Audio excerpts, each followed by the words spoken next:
നമസ്കാരം, ഞാൻ പ്രജൻ സി കണ്ണൻ. ഇന്ന് പുറത്തുവന്ന വാർത്തകളും നടന്ന സംഭവങ്ങളും വിവിധ പ്രതികരണങ്ങളും അറിയാം വിശദമായി അരമണിക്കൂറിൽ. ഇന്നത്തെ പ്രധാന വാർത്തകൾ ആരംഭിക്കുന്നു. സ്വാഗതം.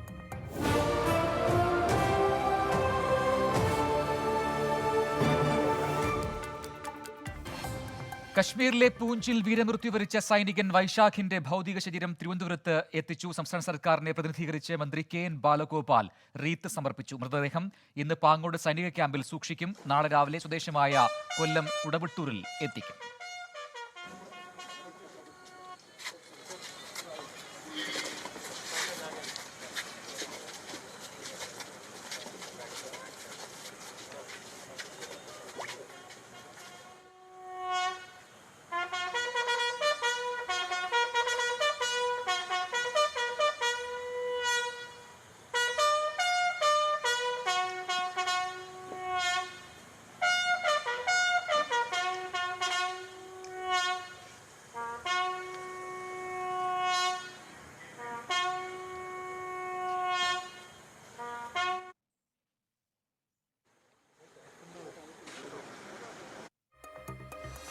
കൊല്ലം അഞ്ചൽ ഉത്ര വധക്കേസിൽ ഭർത്താവ് സൂരജിന്റെ ഇരട്ട ജീവപര്യന്തത്തിന് പുറമെ 17 വർഷം തടവും അനുഭവിക്കണം.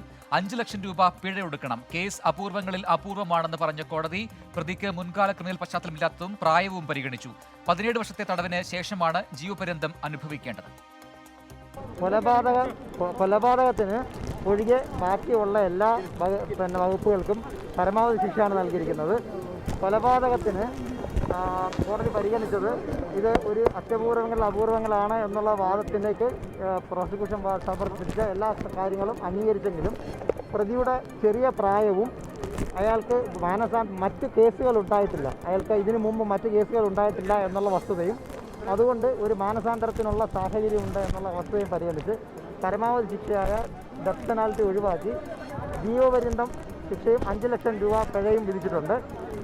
307 വകുപ്പിന് ഒരു ജീവപര്യന്തം വിധിച്ചിട്ടുണ്ട്.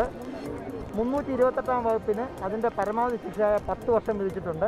201 വകുപ്പിന് അതിൻ്റെ പരമാവധി ശിക്ഷയായ 7 വർഷം. ഇതിനെല്ലാം പറയട്ടെ, ഇതിനെല്ലാം ഫൈനുമുണ്ട്. പക്ഷേ ഒരു പ്രാധാന്യം, വിധിക്ക് പ്രാധാന്യം സാധാരണഗതിയിൽ കൺകറൻ്റായിട്ടാണ് പോകുന്നതെങ്കിൽ ഈ 10ഉം 7ഉം വർഷം ശിക്ഷ അനുഭവിച്ചു കഴിഞ്ഞതിന് ശേഷം മാത്രമേ ജീവപര്യന്തം ആരംഭിക്കുകയുള്ളൂ എന്ന് പ്രത്യേകമായി പറഞ്ഞിട്ടുണ്ട്. അപ്പോൾ 17 വർഷത്തിന് ശേഷം മാത്രമേ ജീവപര്യന്ത ശിക്ഷ ആരംഭിക്കുകയുള്ളൂ. വിധിയിൽ തൃപ്തിയില്ലെന്ന് ഉത്രയുടെ കുടുംബം പ്രതികരിച്ചു. വധശിക്ഷ പ്രതീക്ഷിച്ചിരുന്നതായും ശിക്ഷാ നിയമത്തിലെ ഇത്തരം പിഴവുകളാണ് കുറ്റവാളികളെ ഉണ്ടാക്കുന്നതെന്നും അമ്മ മണിമേഖല പറഞ്ഞു. ഇന്ത്യൻ ശിക്ഷാ നിയമത്തിലെ ഈ പിഴവുകളാണ് നമ്മുടെ സമൂഹം ഇതുപോലുള്ള കുറ്റവാളികളെ സൃഷ്ടിക്കുന്നത്. പരമാവധി ശിക്ഷ പ്രതീക്ഷിച്ചിരുന്നു. ശിക്ഷയിൽ തൃപ്തരല്ല. അല്ല, തീർച്ചയായിട്ടും ഇത് തുടർ നടപടിയിലേക്ക് പോകും. കേസിലെ വിധിയിൽ തൃപ്തരെന്ന് അന്വേഷണ ഉദ്യോഗസ്ഥർ പ്രതികരിച്ചു. പോലീസിൻ്റെ അന്വേഷണം ആ രീതിയിലുള്ള നല്ല രീതിയിലുള്ള അന്വേഷണം കോടതി അംഗീകരിച്ചിട്ടുണ്ട്. നമ്മൾ അതേപോലെ ഇട്ട സെക്ഷൻസ് എല്ലാം കോടതി 302ഉം 307ഉം 326ഉം 328ഉം 201ഉം അംഗീകരിച്ചു. അതേപോലെ കോടതി റയർ കേസായിട്ട് അംഗീകരിക്കുകയും ചെയ്തു. പോലീസിൻ്റെ അന്വേഷണവും പ്രോസിക്യൂഷനും സമർപ്പിച്ച കേസും കോടതി അംഗീകരിച്ചു. പക്ഷേ ഇത് ഇങ്ങനെ ഒരു പ്രായത്തിൻ്റെ ഇതും മുൻകാല കുറ്റകൃത്യത്തിൽ ഇല്ല എന്നുള്ള രീതിയിലുള്ള ഒരു പരിഗണന വെച്ചായിരിക്കും കോടതി ഇത് കൊടുത്തത്. എന്തായാലും കോടതി ഒരു ജഡ്ജ്മെൻറ്റ് കാര്യങ്ങളും നോക്കിയിട്ട് പ്രോസിക്യൂട്ടറുമായിട്ട് ആലോചിച്ചിട്ട് ഇതിൻ്റെ മറ്റുള്ള കാര്യങ്ങളായിട്ട് നീങ്ങാനുള്ള തീരുമാനം. താനൊരു തെറ്റും ചെയ്തിട്ടില്ലെന്ന് സൂരജ് പ്രതികരിച്ചു. ഉത്രയുടെ അച്ഛൻ കോടതിയിൽ നൽകിയ മൊഴിയുടെ വിശദാംശങ്ങൾ പരിശോധിക്കണമെന്നും സൂരജ് പറഞ്ഞു. കോടതിയിൽ നിന്ന് പുറത്തേക്ക് ഇറക്കുമ്പോഴായിരുന്നു സൂരജിന്റെ പ്രതികരണം. തെറ്റും ചെയ്തിട്ടില്ല. ഈ കോടതി നടക്കുന്ന ഒരു കാര്യമല്ല പത്രത്തിലും മാധ്യമങ്ങളിലും വന്നുകൊണ്ടിരിക്കുന്നത്. ഉത്രയുടെ അച്ഛനെങ്കിൽ കോടതി പറഞ്ഞ മൊഴികൾ മാത്രം നിങ്ങൾ വായിച്ചു നോക്കിയാൽ മതി, എല്ലാ കാര്യങ്ങളും നിങ്ങൾക്ക് മനസ്സിലാവും. കാരണം കോടതി ഉത്രയുടെ അച്ഛൻ കൊടുത്ത മൊഴികൾ ഇനി ആർക്കും മാറ്റാൻ പറ്റത്തില്ലല്ലോ. ആ മൊഴി മാത്രം നിങ്ങൾ വായിച്ചു നോക്കിയാൽ മതി. ഉത്ര വധക്കേസിലെ കോടതി വിധിയിൽ അതൃപ്തി വ്യക്തമാക്കി നാട്ടുകാരും രംഗത്തെത്തി. കുറ്റവാളി സൂരജിന് കൊലക്കയർ തന്നെ നൽകണമായിരുന്നു എന്ന് ഉത്രയുടെ നാട്ടുകാർ പറഞ്ഞു. വിധി സമാന തെറ്റ് ചെയ്യാൻ പ്രേരിപ്പിക്കുന്നതാണ്. വിധി നൽകുന്നത് തെറ്റായ സന്ദേശമാണ്. നിയമപരമായ തുടർ നടപടിയിലും ഉത്രയുടെ കുടുംബത്തിനൊപ്പം നിൽക്കുമെന്നും നാട്ടുകാർ വ്യക്തമാക്കി. ഞങ്ങളെല്ലാവരും തന്നെ ഒരു വധശിക്ഷയിൽ കുറഞ്ഞൊരു വിധി ഞങ്ങൾ പ്രതീക്ഷിച്ചിരുന്നില്ല. കാരണം ഈ പ്രതി എന്ന് പറയുന്ന വ്യക്തി ഇത് അന്വേഷണ ഉദ്യോഗസ്ഥന്മാർക്കും മറ്റെല്ലാവർക്കും വളരെയേറെ മനസ്സിലായ കാര്യമാണ്. ഈ പ്രതി എന്ന് പറഞ്ഞ സാധാരണയിൽ കവിഞ്ഞ ഒരു ബുദ്ധിയും അല്ലെങ്കിൽ ഈ കുറ്റം ചെയ്യുന്നതിന് വളരെ ക്രിമിനൽ പശ്ചാത്തലം അല്ലെങ്കിൽ അത്തരത്തിൽ അത് നേടിയെടുത്ത ഒരു വ്യക്തിയാണ്. അപ്പോൾ ഇത്തരം ഒരു കുറ്റം ചെയ്ത ഒരു വ്യക്തിക്ക് ഒരു പരമാവധി ശിക്ഷ കൊടുത്തില്ലെങ്കിൽ സമൂഹത്തിന് ഈ ഒരു വിധി കൊണ്ട് ഒരു നല്ല ഈ മറ്റ് കുറ്റം ചെയ്യുന്നവർക്കും ഇതൊരു പ്രചോദനം ചെയ്യുന്ന തരത്തിൽ ആയിപ്പോയി ഈ വിധി എന്ന് എനിക്ക് തോന്നുന്നു. ഉത്ര വധക്കേസിൽ സർക്കാർ അപ്പീൽ പോയി ഏറ്റവും കടുത്ത ശിക്ഷ വാങ്ങിക്കൊടുക്കണമെന്ന് പ്രതിപക്ഷ നേതാവ് വി ഡി സതീശൻ പറഞ്ഞു. കേട്ടുകേൾവി പോലും ഇല്ലാത്ത കേസാണെന്ന് പറഞ്ഞ പ്രതിപക്ഷ നേതാവ് കോടതി വിധിയെ സ്വാഗതം ചെയ്തു. വിധിയെ വനിതാ കമ്മീഷൻ അധ്യക്ഷ പി സതീദേവി സ്വാഗതം ചെയ്തു. ഉത്രയുടെ അമ്മയുടെ വികാരം മാനിക്കുന്നുവെന്നും പി സതീദേവി പ്രതികരിച്ചു. വധശിക്ഷ നൽകേണ്ടതായിരുന്നുവെന്ന് ജസ്റ്റിസ് ബി കമാൽ പാഷ പറഞ്ഞു. ആ ഇരട്ട ജീവപര്യന്തം കൊടുത്ത വിധിയെ ഞാൻ സ്വാഗതം ചെയ്യുന്നു. എല്ലാവരും പ്രതീക്ഷിച്ചത്, കേരള പൊതുസമൂഹം പ്രതീക്ഷിച്ചത് വളരെ ക്രൂരമായ ഈ ഒരു കൊലപാതകം, അതായത് ധനസമ്പാദനത്തിന് വേണ്ടി ഒരു പാവപ്പെട്ട ഒരു പെൺകുട്ടിയെ ക്രൂരമായി കൊല ചെയ്ത, കേരളത്തിൽ കേട്ടുകേൾവി പോലും ഇല്ലാത്ത ഒരു കൊലപാതകമാണ്. ഇതിനേക്കാൾ കടുത്ത ഒരു ശിക്ഷയാണ് കേരളം പ്രതീക്ഷിച്ചത്. സർക്കാർ അപ്പീൽ പോയി ഏറ്റവും കടുത്ത ശിക്ഷ വാങ്ങിച്ചു കൊടുക്കാൻ വേണ്ടിയിട്ടുള്ള നടപടി സ്വീകരിക്കണം എന്നാണ് എൻ്റെ അഭിപ്രായം. കേരളീയ സമൂഹത്തിൽ ഇന്നേ വരെ കേട്ടുകേൾവിയില്ലാത്ത വിധത്തിലുള്ള ഒരു ഹീനമായിട്ടുള്ള കുറ്റകൃത്യമാണ് നടന്നിട്ടുള്ളത്. ഈ വിധി തീർച്ചയായിട്ടും കേരളീയ സമൂഹത്തിൽ ഒരു സ്ത്രീകൾക്ക് സുരക്ഷിതത്വം ഉറപ്പാക്കാൻ, അതുപോലെ തന്നെ സ്ത്രീകൾക്കെതിരായിട്ട് നടക്കുന്ന ഹീനമായിട്ടുള്ള കുറ്റകൃത്യങ്ങളിൽ കഠിനമായിട്ടുള്ള ശിക്ഷ വിധിക്കാൻ കോടതികൾ തയ്യാറാകും എന്നുള്ളതിൻ്റെ ഒരു അനുഭവമാണ് ഈ കേസുമായിട്ട് ബന്ധപ്പെട്ടുകൊണ്ട് ഉണ്ടായിട്ടുള്ളത്. അപൂർവങ്ങളിൽ അപൂർവം ഒന്ന് വിശേഷിപ്പിച്ചു കഴിഞ്ഞാൽ അതിന് ഇവരെന്തല്ല കൊടുക്കേണ്ടത്, അതിന് വധശിക്ഷയാണ് കൊടുക്കേണ്ടത്. ഇതേപോലെ ഇത് കൊടുക്കാൻ, അതായത് വധശിക്ഷ കൊടുക്കാൻ ഫിറ്റായിട്ടുള്ള ഒരു കേസും ഞാൻ ഈ അടുത്ത സമയത്തെങ്കിലും കണ്ടിട്ടില്ല. ഇവന് മുമ്പ് ചെയ്തോ ഇല്ലയോ എന്നുള്ളതല്ല പ്രശ്നം. ഏറ്റവും വലിയൊരു ക്രിമിനൽ ഞാൻ കണ്ടേക്കുന്നതാണ് ഈ കാണുന്നത്.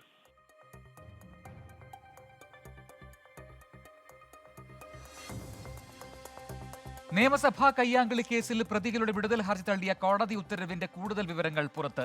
സംഭവത്തിന് പിന്നിൽ ദുരുദ്ദേശമില്ലെന്ന പ്രതികളുടെ വാദം അംഗീകരിക്കാനാവില്ലെന്ന് കോടതി വ്യക്തമാക്കി.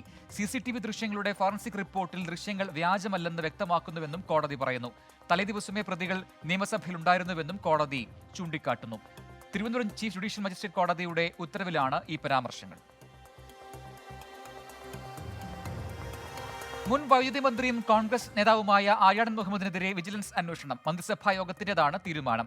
40 ലക്ഷം രൂപ ആര്യാടന് കൈക്കൂലി നൽകിയിരുന്നുവെന്ന സരിത എസ് നായരുടെ മൊഴിയുടെ അടിസ്ഥാനത്തിലാണ് അന്വേഷണം. എന്നാൽ വിജിലൻസ് നേരത്തെ അന്വേഷിച്ച് ഒരു തെളിവും കിട്ടാത്ത കേസാണിതെന്ന് ആര്യാടൻ മുഹമ്മദ് 24 പ്രതികരിച്ചു. തനിക്ക് ആരും ഒരു കൈക്കൂലിയും തന്നിട്ടില്ല. വിജിലൻസ് അന്വേഷണത്തിന്റെ കാര്യത്തിൽ ഒരു ആശങ്കയുമില്ലെന്നും ആര്യാടൻ മുഹമ്മദ് പറഞ്ഞു. ഇത് ഹൈക്കോടതി തള്ളിയ കേസാണ്, കേരള ഹൈക്കോടതി. അത് കഴിഞ്ഞിട്ട് പിന്നെ അന്വേഷണം നടത്തിയത് 4 കൊല്ലമായി, മനസ്സിലായി. എന്ന് മാത്രമല്ല, സരിതാ നായരും ഞാനായിട്ട് അങ്ങനെ യാതൊരു ഇടപാടുമില്ല. ഞാൻ ഒരു സൗകര്യം അവർക്ക് ചെയ്തു കൊടുത്തിട്ടുമില്ല, മനസ്സിലായോ. എൻ്റെ അടുത്ത് അവർ ചില സൗകര്യങ്ങൾ ചോദിച്ചത് ഞാൻ റിജക്റ്റ് ചെയ്യുകയും ചെയ്തിരിക്കണം, മനസ്സിലായില്ലേ. അതാണ് ഇതിൻ്റെ വസ്തുത. സംസ്ഥാനത്ത് 11,079 പേർക്ക് കൂടി COVID-19 സ്ഥിരീകരിച്ചു. 24 മണിക്കൂറിനിടെ 89,995 സാമ്പിളുകളാണ് പരിശോധിച്ചത്. 9,972 പേർ രോഗമുക്തി നേടി. 12.31% ടെസ്റ്റ് പോസിറ്റിവിറ്റി നിരക്ക്. 123 മരണം കൂടി സ്ഥിരീകരിച്ചതോടെ ആകെ മരണസംഖ്യ 26,571. എറണാകുളം ജില്ലയിലാണ് ഏറ്റവും കൂടുതൽ രോഗബാധിതർ ഇന്നുള്ളത്. ജില്ലയിൽ 1,794 പേർക്കാണ് ഇന്ന് കോവിഡ് സ്ഥിരീകരിച്ചത്. 58 ആരോഗ്യ പ്രവർത്തകർക്കും രോഗബാധ സ്ഥിരീകരിച്ചു. WIPR 10 മുകളിലുള്ള 158 തദ്ദേശ സ്വയംഭരണ പ്രദേശങ്ങളിലെ 211 വാർഡുകളിൽ കർശന നിയന്ത്രണം ഏർപ്പെടുത്തും. കോവിഡ് ബാധിച്ച് മരിച്ചവരുടെ ആശ്രിതർക്ക് സമാശ്വാസ പാക്കേജ് പ്രഖ്യാപിച്ച് സംസ്ഥാന സർക്കാർ. BPL കുടുംബങ്ങൾക്ക് മാത്രമാണ് സഹായം. മരിച്ച വ്യക്തിയെ ആശ്രയിച്ചു കഴിയുന്ന BPL കുടുംബത്തിന് പ്രതിമാസം 5,000 രൂപ വീതം 3 വർഷത്തേക്ക് നൽകും. കോവിഡ് വ്യാപനത്തിന്റെ പശ്ചാത്തലത്തിൽ സംസ്ഥാനത്തെ സർക്കാർ ഓഫീസുകളിൽ നടപ്പാക്കി വന്ന വർക്ക് ഫ്രം ഹോം സൗകര്യം റദ്ദാക്കി. കോവിഡ് വ്യാപനം കുറഞ്ഞതിനാലും വാക്സിനേഷൻ പുരോഗതി വിലയിരുത്തിയുമാണ് ഈ തീരുമാനം. ഇത് സംബന്ധിച്ച് സർക്കാർ ഉത്തരവിറക്കി. സർക്കാർ ഓഫീസുകളടക്കം 100% ജീവനക്കാരുമായി തുറന്നു പ്രവർത്തിക്കാൻ നേരത്തെ അനുമതി നൽകിയിരുന്നു. അർദ്ധ സർക്കാർ, പൊതുമേഖലാ സ്ഥാപനങ്ങൾ, സ്വയംഭരണ സ്ഥാപനങ്ങൾ, കമ്മീഷനുകൾ എന്നിവയ്ക്കും ഉത്തരവ് ബാധകമാണ്. ജനങ്ങളുടെ സംരക്ഷണത്തിന് വേണ്ടിയാണ് ശബരിമലയിൽ വെർച്വൽ ക്യൂ ഏർപ്പെടുത്തിയതെന്നും ദേവസ്വം മന്ത്രി കെ രാധാകൃഷ്ണൻ. വെർച്വൽ ക്യൂ ആരുടെയും വ്യക്തിപരമായ കാര്യങ്ങൾ ചോർത്തിയെടുക്കാനല്ല, കോവിഡ് വ്യാപനം തടയുകയായിരുന്നു ലക്ഷ്യം. എല്ലാ വിശ്വാസത്തേക്കാൾ വലുതാണ് ശ്വാസം. കോവിഡ് കുറയുന്നതിനനുസരിച്ച് വെർച്വൽ ക്യൂ ഒഴിവാക്കുന്നത് ആലോചിക്കുമെന്നും ദേവസ്വം മന്ത്രി പറഞ്ഞു. വെർച്വൽ ക്യൂ ആവട്ടെ മറ്റേതെങ്കിലും ക്യൂ ആവട്ടെ നമ്മൾ ബോധപൂർവ്വം വരുത്തിയതല്ല. ഈ കോവിഡിൻ്റെ പശ്ചാത്തലത്തിലാണ് നമുക്കിങ്ങനെ വരുത്തേണ്ടി വന്ന് അങ്ങേക്കറിയാമല്ലോ. അല്ലാതെ മനഃപൂർവ്വം വെർച്വൽ ക്യൂ കൊണ്ടുവരാൻ വേണ്ടി ഗവൺമെൻറ് ആഗ്രഹിച്ചതല്ല. കോവിഡിൻ്റെ വ്യാപനം കുറഞ്ഞു വരുന്നതനുസരിച്ചുകൊണ്ട് നമുക്കത് പിന്നീട് തീരുമാനിക്കാമെന്നും ഇന്ന് മുഖ്യമന്ത്രി ആ യോഗത്തിൽ പറയുണ്ടായി. എല്ലാ വിശ്വാസങ്ങളെക്കാളും വലുതാണ് ശ്വാസം എന്നുള്ള കാര്യം നമ്മൾ തിരിച്ചറിയണം. അതേസമയം ശബരിമലയിൽ വെർച്വൽ ക്യൂ അവസാനിപ്പിക്കണമെന്ന് രമേശ് ചെന്നിത്തല ആവശ്യപ്പെട്ടു. വെർച്വൽ ക്യൂ ഭക്തരെ അകറ്റി നിർത്തുന്നുവെന്നും അശാസ്ത്രീയമാണെന്നും ചെന്നിത്തല പറഞ്ഞു. ഇക്കാര്യത്തിൽ ഹൈക്കോടതി സ്വമേധ്യാ കേസെടുത്തിരിക്കുകയാണെന്നും രമേശ് ചെന്നിത്തല കൂട്ടിച്ചേർത്തു. ഡിസ്ട്രിബ്യൂട്ടേഴ്സിന് കുടിശ്ശിക നൽകാനുള്ള തിയേറ്ററുകൾക്ക് സിനിമ നൽകാൻ സാധിക്കില്ലെന്ന് ഫിലിം ഡിസ്ട്രിബ്യൂട്ടേഴ്സ് അസോസിയേഷൻ. കുടിശ്ശിക ഉണ്ടാകാതിരിക്കാൻ കൃത്യമായ ക്രമീകരണം വേണം. തിയേറ്ററുകളിൽ നിന്നും അഡ്വാൻസ് കൈപ്പറ്റിയ സിനിമകൾ OTT പ്ലാറ്റ്ഫോമിൽ റിലീസ് ചെയ്താൽ അഡ്വാൻസ് വാങ്ങിയ തുക റിലീസിന് മുൻപ് തിരികെ നൽകാൻ തയ്യാറാകണം. ഒപ്പം 2 ഡോസ് വാക്സിൻ എടുത്തവർക്ക് മാത്രം പ്രവേശനമെന്ന നിലപാട് പുനഃപരിശോധിക്കണമെന്നും ഡിസ്ട്രിബ്യൂട്ടേഴ്സ് അസോസിയേഷൻ ആവശ്യപ്പെട്ടു. തിയേറ്ററുകൾ തുറക്കുന്നതിന് മുൻപ് എല്ലാ സംഘടനകളുമായി സംയുക്ത യോഗം വിളിക്കാനാണ് ഡിസ്ട്രിബ്യൂട്ടേഴ്സ് അസോസിയേഷന്റെ തീരുമാനം. ഈ 2 വാക്സിൻ സർട്ടിഫിക്കേഷൻ വരുമ്പോൾ അതെങ്ങനെ ഓഡിയൻസിൽ പ്രതികരണം ഉണ്ടാവും എന്നുള്ളതിനെപ്പറ്റി വളരെയധികം ആശങ്കയുണ്ട്. ഈ കാര്യം പ്രത്യേകമായിട്ട് ഗവൺമെൻറ് ശ്രദ്ധയിൽപ്പെടുത്തിയിട്ട് ഞങ്ങളതൊരു അങ്ങനെ ഒരു ലെവലിലല്ല, അതായത് ഒരു ശക്തിപ്രകടനത്തിൻ്റെ ലെവലിലല്ലാതെ അവരുടെ കാര്യം പറഞ്ഞ് മനസ്സിലാക്കിയിട്ട് കഴിയുന്നതും ഒരു വാക്സിൻ ലഭിച്ച ഓഡിയൻസിന് പടം കാണാനുള്ള സൗകര്യം ഉണ്ടാക്കണം എന്നുള്ളതാണ് ഞങ്ങളുടെ ഒരു തീരുമാനം. തിയേറ്റർ ഡ്യൂസ് എന്ന് പറയുന്ന കാര്യം ഉണ്ടാകാതിരിക്കാനുള്ള എല്ലാ നടപടികളുമായിട്ടാണ് ഞങ്ങൾ പടം സപ്ലൈ ചെയ്യുള്ളൂ. OTTയിൽ തന്നെയാണെങ്കിൽ ആ സിനിമകൾക്ക് എന്തെങ്കിലും അഡ്വാൻസ് ഉണ്ടെങ്കിൽ ക്ലിയർ ചെയ്തിരിക്കണം. രാജ്യത്ത് 24 മണിക്കൂറിനിടെ 15,823 പുതിയ കോവിഡ് കേസുകൾ റിപ്പോർട്ട് ചെയ്തു. 226 മരണം കൂടി ഔദ്യോഗികമായി സ്ഥിരീകരിച്ചു. രോഗമുക്തി നിരക്ക് 98.04%. ഇന്ത്യയിലെത്തുന്ന ബ്രിട്ടീഷ് പൗരന്മാർക്ക് ഏർപ്പെടുത്തിയ നിയന്ത്രണം കേന്ദ്ര സർക്കാർ പിൻവലിച്ചു. ഇത് സംബന്ധിച്ച ഉത്തരവ് കേന്ദ്ര ആരോഗ്യ മന്ത്രാലയം പുറത്തിറക്കി. ഇംഗ്ലണ്ടിൽ നിന്നും 2 ഡോസ് വാക്സിൻ എടുത്തവർക്കും നിർബന്ധിത ക്വാറന്റീൻ ഏർപ്പെടുത്തി. ഈ മാസം 1-നാണ് കേന്ദ്ര സർക്കാർ മാർഗരേഖ പുറപ്പെടുവിച്ചത്. ഇത് പിൻവലിച്ചതോടെ യാത്രക്കാർ ഈ വർഷം ഫെബ്രുവരിയിൽ ഉണ്ടായിരുന്ന പഴയ മാനദണ്ഡങ്ങൾ പാലിച്ചാൽ മതിയാകുമെന്ന് ആരോഗ്യ മന്ത്രാലയം വ്യക്തമാക്കി. ഇന്ത്യക്കാർക്ക് ഏർപ്പെടുത്തിയ നിയന്ത്രണം ഇംഗ്ലണ്ട് പിൻവലിച്ചതിന് പിന്നാലെയാണ് ഇന്ത്യയുടെ നടപടി. KPCC ഭാരവാഹി പട്ടിക ഉടൻ പ്രഖ്യാപിച്ചേക്കും. 51 ഭാരവാഹികളുടെ പട്ടിക സംസ്ഥാന നേതൃത്വം ഹൈക്കമാൻഡിന് കൈമാറി. മാനദണ്ഡങ്ങളിൽ ഇളവ് നൽകേണ്ടതില്ലെന്ന തീരുമാനത്തിന്റെ അടിസ്ഥാനത്തിൽ കഴിഞ്ഞ സമിതിയിലെ DCC അധ്യക്ഷന്മാരെ പൂർണ്ണമായും ലിസ്റ്റിൽ നിന്ന് ഒഴിവാക്കിയിട്ടുണ്ട്. K ശിവദാസൻ നായർ, VT ബൽറാം, അനിൽ അക്കര, ആര്യടൻ ഷൌക്കത്ത്, പത്മജ വേണുഗോപാൽ എന്നിവർ സാധ്യതാ പട്ടികയിലുണ്ട്. പട്ടികയിൽ ഇടപെട്ടെന്ന ആരോപണം തള്ളി രമേശ് ചെന്നിത്തല രംഗത്ത് വന്നു. താനും ഉമ്മൻചാണ്ടിയും ഒരു സമ്മർദ്ദവും ചെലുത്തിയില്ല എന്നാണ് ചെന്നിത്തലയുടെ വിശദീകരണം. ഒരു സമ്മർദ്ദവും ചെലുത്തിയിട്ടില്ല. ഞങ്ങൾ സമ്മർദ്ദം ചെലുത്തിയതിൻ്റെ ഫലമായിട്ടാണ് പട്ടിക വൈകി എന്നുള്ള വാദം ഒരിക്കലും ശരിയല്ല. ഒരു ഘട്ടത്തിലും ഞങ്ങൾ സമ്മർദ്ദം ചെലുത്തിയിട്ടില്ല. അപ്പോൾ അതുകൊണ്ട് KPCC ഭാരവാഹികളുടെ പട്ടിക ഉടൻ പുറത്തു വരണമെന്നാണ് ഞങ്ങളുടെ ആഗ്രഹം. കാരണം പാർട്ടി കൂടുതൽ ശക്തിപ്പെട്ട് മുന്നോട്ട് പോകേണ്ട സന്ദർഭമാണിത്. ഹൈക്കമാൻഡിൻ്റെ നയം അതാണ്. വനിതകൾക്കും പട്ടികവർഗത്തിൽപ്പെട്ട ആളുകൾക്കും മതിയായ പ്രാതിനിധ്യം യുവാക്കൾക്കും കൊടുക്കണമെന്നുള്ളത് പാർട്ടിയുടെ നയം തന്നെയാണ്. അതുണ്ടാകുമെന്ന് ഞാൻ പ്രതീക്ഷിക്കുകയാണ്. മഹാത്മാഗാന്ധിക്കെതിരെ വിവാദ പരാമർശവുമായി സവർക്കറുടെ കൊച്ചുമകൻ. ഗാന്ധിജി രാഷ്ട്രപിതാവാണെന്ന് താൻ കരുതുന്നില്ലെന്നാണ് രഞ്ജിത് സവർക്കർ പ്രതികരിച്ചത്. ഇന്ത്യയെ പോലെയുള്ള രാജ്യത്തിന് ഒറ്റ രാഷ്ട്രപിതാവ് മാത്രമാകാൻ കഴിയില്ല. രാഷ്ട്ര പുനർനിർമ്മാണത്തിൽ പങ്കാളികളായ വിസ്മരിക്കപ്പെട്ടുപോയ ആയിരക്കണക്കിന് പേരുണ്ട്. രാഷ്ട്രപിതാവ് എന്ന കാഴ്ചപ്പാടിൽ താൻ വിശ്വസിക്കുന്നില്ലെന്നും രഞ്ജിത് സവർക്കർ അഭിപ്രായപ്പെട്ടു. BJP വീർ സവർക്കറെ ഇന്ത്യയുടെ രാഷ്ട്രപിതാവായി പ്രഖ്യാപിച്ചേക്കാമെന്ന AIMIM നേതാവ് അസദുദ്ദീൻ ഒവൈസിയുടെ പരാമർശത്തോട് പ്രതികരിക്കുകയായിരുന്നു Ranjith Savarkar. No one person can be a father of nation, and I don't think that Gandhi is a father of nation. Nation is not only 40-50 years old; it's a 5,000 years old nation. So there is no point in asking for Savarkar to be, because I don't accept the concept of father of nation. Lakhimpur Kheri സംഭവത്തിൽ കേന്ദ്രമന്ത്രി അജയ് മിശ്രയുടെ മകൻ ആശിഷ് മിശ്രയ്ക്ക് ജാമ്യം നിഷേധിച്ചു. സഹായി ആശിഷ് പാണ്ഡെയുടെ ജാമ്യാപേക്ഷയും കോടതി തള്ളി. Chief judicial magistrate കോടതിയാണ് ഇരുവർക്കും ജാമ്യം നിഷേധിച്ചത്. പ്രതികളിൽ ഒരാളായ അങ്കിത് ദാസിനെ ഈ മാസം 22 വരെ കോടതി ജുഡീഷ്യൽ കസ്റ്റഡിയിൽ വിട്ടു. ഇന്ന് ഉച്ചയോടെയാണ് അങ്കിത് ദാസ് അഭിഭാഷകർക്കൊപ്പം ക്രൈംബ്രാഞ്ച് ഓഫീസിലെത്തി കീഴടങ്ങിയത്. തുടർന്ന് സ്പെഷ്യൽ ഇൻവെസ്റ്റിഗേഷൻ ടീം ഇയാളുടെ അറസ്റ്റ് രേഖപ്പെടുത്തി മജിസ്ട്രേറ്റ് കോടതിയിൽ ഹാജരാക്കി. അങ്കിത് കഴിഞ്ഞ ദിവസം ചീഫ് ജുഡീഷ്യൽ മജിസ്ട്രേറ്റിന് മുന്നിൽ കീഴടങ്ങാൻ അപേക്ഷ നൽകിയിരുന്നു. മുൻമന്ത്രി അഖിലേഷ് ദാസിന്റെ അനന്തരവനായ അങ്കിതിന്റെ ഉടമസ്ഥതയിലുള്ളതാണ് കർഷകരെ ഇടിച്ചു തെറിപ്പിച്ച വാഹനങ്ങളിൽ ഒന്നെന്ന് അന്വേഷണ സംഘം നേരത്തെ കണ്ടെത്തിയിരുന്നു. അതേസമയം അങ്കിതിന്റെ ജോലിക്കാരനായ ശേഖർ ഭാരതിയെ 3 ദിവസത്തെ പോലീസ് കസ്റ്റഡിയിൽ വിട്ടു. ലഖിംപൂർ വിഷയത്തിൽ ഇടപെടണമെന്ന ആവശ്യവുമായി കോൺഗ്രസ് ദേശീയ നേതൃത്വം രാഷ്ട്രപതിയെ കണ്ടു. രാഹുൽ ഗാന്ധിയുടെ നേതൃത്വത്തിൽ 7-അംഗ പ്രതിനിധി സംഘമാണ് രാഷ്ട്രപതിയെ കണ്ടത്. ആഭ്യന്തര സഹമന്ത്രി അജയ് മിശ്രയെ മന്ത്രിസഭയിൽ നിന്ന് പുറത്താക്കണമെന്ന് ആവശ്യപ്പെട്ട് നേതാക്കൾ നിവേദനം നൽകി. അന്വേഷണം സമയബന്ധിതമായി പൂർത്തിയാക്കാൻ രാഷ്ട്രപതി ഇടപെടണം എന്നാണ് ആവശ്യം. ക്രൈംബ്രാഞ്ച് കേസിന് പിന്നാലെ വനംവകുപ്പ് കേസിലും മുട്ടിൽ മരമുറി കേസിലെ പ്രതികൾക്ക് ജാമ്യം. ബത്തേരി 1-ാം ക്ലാസ് ജുഡീഷ്യൽ മജിസ്ട്രേറ്റ് കോടതിയുടേതാണ് നടപടി. എന്നാൽ പട്ടയഭൂമിയിലെ മരം മുറിച്ചതിന് മീനങ്ങാടി പോലീസ് രജിസ്റ്റർ ചെയ്ത കേസിൽ കോടതി ജാമ്യം നിഷേധിച്ചു. ഈ അടുത്താണ് മീനങ്ങാടി പോലീസ് മറ്റൊരു കേസിൽ കൂടി പ്രതികളുടെ അറസ്റ്റ് രേഖപ്പെടുത്തിയത്. തൃക്കൈപ്പറ്റ മുക്കംകുന്നിൽ നിന്ന് 2 ഈട്ടിമരങ്ങൾ മുറിച്ചു കിടത്തിയതിന് മേപ്പാടി പോലീസും അഗസ്ത്യ സഹോദരങ്ങളുടെ അറസ്റ്റ് രേഖപ്പെടുത്തിയിട്ടുണ്ട്. വനംവകുപ്പ് കേസിൽ ജാമ്യം ലഭിച്ചാൽ പുറത്തിറങ്ങാമെന്ന് കരുതിയ പ്രതികൾക്ക് പോലീസിന്റെ നടപടി തിരിച്ചടിയായി. എന്നാൽ ക്രൈംബ്രാഞ്ചും വനംവകുപ്പും കേസിൽ കുറ്റപത്രം ഇതുവരെ നൽകിയിട്ടില്ല. ഹൈക്കോടതിയിൽ നിന്ന് അനുമതി ലഭിക്കാത്തതാണ് കുറ്റപത്രം സമർപ്പിക്കാൻ വൈകുന്നതെന്നാണ് വനംവകുപ്പിന്റെ വിശദീകരണം. പാലക്കാട് ആലത്തൂരിൽ കുറുവ സംഘം പിടിയിൽ. നിരവധി മോഷണ കേസുകളിൽ പ്രതികളായ 3 തമിഴ്നാട് സ്വദേശികളാണ് പിടിയിലായത്. ആക്രമിച്ച് ആഭരണങ്ങൾ കവർന്നതാണ് ഈ സംഘത്തിന്റെ രീതി. ആലത്തൂർ ഡിവൈഎസ്പി KM ദേവസ്വയുടെ നേതൃത്വത്തിലുള്ള സംഘമാണ് കുറുവ സംഘത്തെ കുടുക്കിയത്. ഒരു ഭീകര അന്തരീക്ഷം സൃഷ്ടിച്ചുകൊണ്ട് ജനങ്ങളെ ഭയപ്പാടിലാക്കിയിട്ട് മോഷണം നടത്തുന്ന ഒരു ടീമിനെയാണ് ഇന്ന് നമ്മളിവിടെ അറസ്റ്റ് ചെയ്തിരിക്കുന്നത്. ഇനി ഇവരെ ഓരോ കേസിലേക്കും കസ്റ്റഡിയിലെടുക്കാനുണ്ട്. കസ്റ്റഡി എടുത്തിട്ട് കൂടുതലായിട്ട് ചോദ്യം ചെയ്ത് വേറെ പുതിയ കേസുകൾ ഉണ്ടോ എന്ന് അന്വേഷിക്കേണ്ടതായിട്ടുണ്ട്. ഇവരെ കൂടാതെ വേറെ പ്രതികളുടെ സഹായം ഇവർക്ക് കിട്ടിയിട്ടുണ്ടെന്നുണ്ട്. നാട്ടും പ്രദേശത്ത് ഇവർക്ക് സഹായിക്കാൻ ആരെങ്കിലും ഉണ്ടെന്നും കൂടെ അറിയേണ്ടതായിട്ടുണ്ട്. ആലപ്പുഴ പുന്നപ്രയിൽ വീട്ടിൽ പാർക്ക് ചെയ്ത മിനി വാനിന്റെ സൈഡ് വിൻഡോ ഗ്ലാസിൽ കഴുത്തു കുരുങ്ങി 4 വയസ്സുകാരൻ മരിച്ചു. പുന്നപ്ര മണ്ണാപ്പറമ്പ് ഉമറിന്റെ മകൻ മുഹമ്മദ് ഹനാനാണ് മരിച്ചത്. പകുതി താഴ്ത്തിയ ഗ്ലാസിനിടയിലൂടെ വാഹനത്തിലേക്ക് കയറാൻ ശ്രമിച്ചപ്പോൾ കഴുത്ത് കുരുങ്ങുകയായിരുന്നു.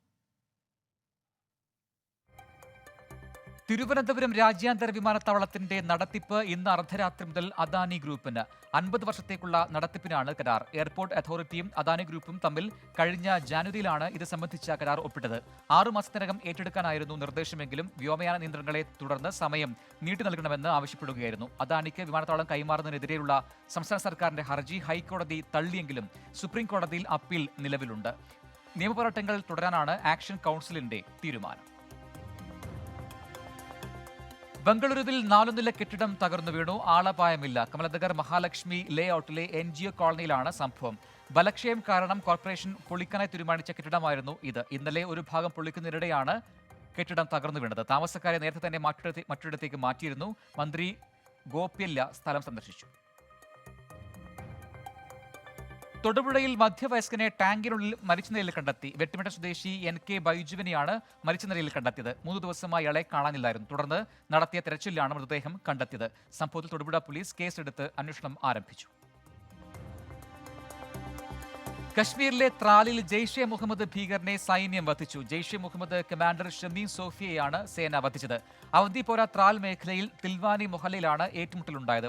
സേനയും ഭീകരരും തമ്മിലുള്ള ഏറ്റുമുട്ടൽ പ്രദേശത്ത് തുടരുകയാണ്. നിരവധി പേരുടെ കൊലപാതകത്തിൽ പങ്കാളിയായ ഷമീം സോഫി ഇന്ത്യയിൽ വിദേശ ജെയ്ഷെ മുഹമ്മദ് ഭീകരർക്ക് താവളമൊരുക്കുന്നതിൽ പ്രധാനിയായിരുന്നെന്ന് കശ്മീർ IG വജയകുമാർ വ്യക്തമാക്കി. 2004-ൽ അറസ്റ്റിലായിരുന്ന ഷമീം സോഫി 2 വർഷത്തിനു ശേഷം ജയിൽ മോചിതനായി. 2019 മുതൽ ഭീകരപ്രവർത്തനത്തിൽ സജീവമായിരുന്നുവെന്നും സേന വ്യക്തമാക്കി. മണിപ്പൂരിൽ ഭീകരവാദി ആക്രമണത്തിൽ 8 വയസ്സുകാരൻ ഉൾപ്പെടെ 5 പേർ മരിച്ചു. കാങ്പോക്പി ജില്ലയിലെ ബീഗാനോം ഗ്രാമത്തിലാണ് ആക്രമണം ഉണ്ടായത്. കുക്കി നാഷണൽ ലിബറേഷൻ ആർമി എന്ന വിഘടനവാദി സംഘടനയാണ് ആക്രമണം നടത്തിയത്. അസം റൈഫിൾസ് ഏറ്റുമുട്ടലിൽ കൊലപ്പെടുത്തിയ 2 ഭീകരരുടെ സംസ്കാര ചടങ്ങിനിടെയാണ് ആക്രമണം. ഒത്തുകൂടിയ ജനക്കൂട്ടത്തിന് നേരെ ഭീകരർ വെടിവെക്കുകയായിരുന്നു. ആക്രമണത്തിനു പിന്നാലെ ഗ്രാമത്തിൽ നിന്നും ജനങ്ങൾ അയൽ ഗ്രാമങ്ങളിൽ അഭയം തേടി. പ്രദേശം സുരക്ഷാ സേന വളഞ്ഞിട്ടുണ്ട്. തെരച്ചിൽ ആരംഭിച്ചിട്ടുണ്ട്. ജനങ്ങളുടെ ആശങ്ക പരിഗണിച്ച് സെമി ഹൈസ്പീഡ് റെയിൽ പദ്ധതി സംസ്ഥാന സർക്കാർ നിർത്തിവെക്കണമെന്ന് പ്രതിപക്ഷം സഭയിൽ. പദ്ധതി സ്വാഭാവിക ആവാസ വ്യവസ്ഥയ്ക്ക് കോട്ടം വരുത്തുമെന്നും സംസ്ഥാനത്തിന്റെ സാമ്പത്തിക വ്യവസ്ഥയെ തകർക്കുമെന്നും പ്രതിപക്ഷം ആരോപിച്ചു. കേരളയിലും തുരങ്കപാതയും പോലുള്ള മഹാനിർമ്മിതികൾ സംസ്ഥാനത്തിൻ്റെ പ്രകൃതി വിഭവങ്ങൾ ഊറ്റിക്കുടിച്ചുകൊണ്ടാകരുത് എന്നുള്ളത് മാത്രമാണ് ഞങ്ങൾ മുന്നോട്ട് വെക്കുന്ന കാര്യം. എക്സ്പ്രസ് ഹൈവേ ജനങ്ങൾ പറഞ്ഞപ്പോൾ ഞങ്ങൾ മാറ്റിവെച്ചു. അതിന് നിങ്ങൾ തയ്യാറുണ്ടോ? ജനങ്ങൾ അത് അവർക്ക് അപകടകരമാവും എന്ന ഭയപ്പാട് ഞങ്ങളോട് പറഞ്ഞപ്പോൾ ഞങ്ങളത് മാറ്റിവെച്ചു. നിങ്ങളോ? നിങ്ങൾ പറയുന്നത് ജനങ്ങൾ ഞങ്ങൾക്കൊരു പ്രശ്നമല്ല എന്നാണ്. പൈസ കിട്ടിക്കഴിഞ്ഞാൽ എല്ലാം ആയിന്ന് ഉള്ളൊരു ധാരണ തെറ്റാണ്. നമുക്ക് ബദൽ ഒരു ചർച്ചയിലൂടെ പ്രതിപക്ഷം തയ്യാറാണ് സാർ. പ്രതിപക്ഷ നേതാവും ഉപനേതാവും ഒക്കെ അതിന് തയ്യാറായിരിക്കുന്നവരാണ്. ഒരു ഡിസ്കഷൻ വെച്ച് കഴിഞ്ഞാൽ നമുക്കിതിൻ്റെ ബദൽ സാധ്യതകളെക്കുറിച്ച് ആലോചിച്ച് കേരളത്തെ പുരോഗതിയിലേക്ക് കൊണ്ടുപോകാൻ വേഗത്തിൽ പോകുന്ന പല പദ്ധതികളെക്കുറിച്ച് നമുക്ക് ആലോചിക്കാം. എന്നാൽ പദ്ധതിയുമായി മുന്നോട്ട് പോകുമെന്ന് വ്യക്തമാക്കിയ മുഖ്യമന്ത്രി ജനങ്ങൾക്കിടയിൽ പ്രതിപക്ഷം അനാവശ്യ ആശങ്ക പടർത്തുകയാണെന്ന് ആരോപിച്ചു. വീടും ഭൂമിയും നഷ്ടമാകുന്നവർക്ക് നഗരപ്രദേശങ്ങളിൽ വിപണി വിലയുടെ 2 ഇരട്ടിയും ഗ്രാമപ്രദേശങ്ങളിൽ 4 ഇരട്ടിയും തുക നഷ്ടപരിഹാരം നൽകുമെന്ന് മുഖ്യമന്ത്രി അറിയിച്ചു. തിരുവനന്തപുരം നഗരസഭയിലെ നികുതി തട്ടിപ്പിൽ ഒരാൾ അറസ്റ്റിൽ. ശ്രീകാര്യം സോണൽ ഓഫീസിലെ ഓഫീസ് അറ്റൻഡർ ബിജുവിനെയാണ് ശ്രീകാര്യം പോലീസ് അറസ്റ്റ് ചെയ്തത്. കേസ് വിവാദമായതോടെ ഒളിവിലായിരുന്ന ഇയാളെ കല്ലറയിൽ നിന്നാണ് ശ്രീകാര്യം പോലീസ് പിടികൂടിയത്. കേസിൽ കൂടുതൽ പേർക്ക് പങ്കുണ്ടോയെന്നും തിരിമറി നടത്തിയ പണം എന്തിനുപയോഗിച്ചു എന്നും പോലീസ് അന്വേഷിക്കുന്നുണ്ട്. 32 ലക്ഷം രൂപയുടെ തിരിമറി നടന്നുവെന്നാണ് കണ്ടെത്തൽ. അതേസമയം പ്രധാന പ്രതികളെ അറസ്റ്റ് ചെയ്യാത്തതിൽ പ്രതിഷേധിച്ച് BJP പ്രവർത്തകർ കമ്മീഷണർ ഓഫീസിലേക്ക് മാർച്ച് സംഘടിപ്പിച്ചു. ഇന്നത്തെ പ്രധാന വാർത്തകൾ പൂർത്തിയാവുന്നു. നമസ്കാരം.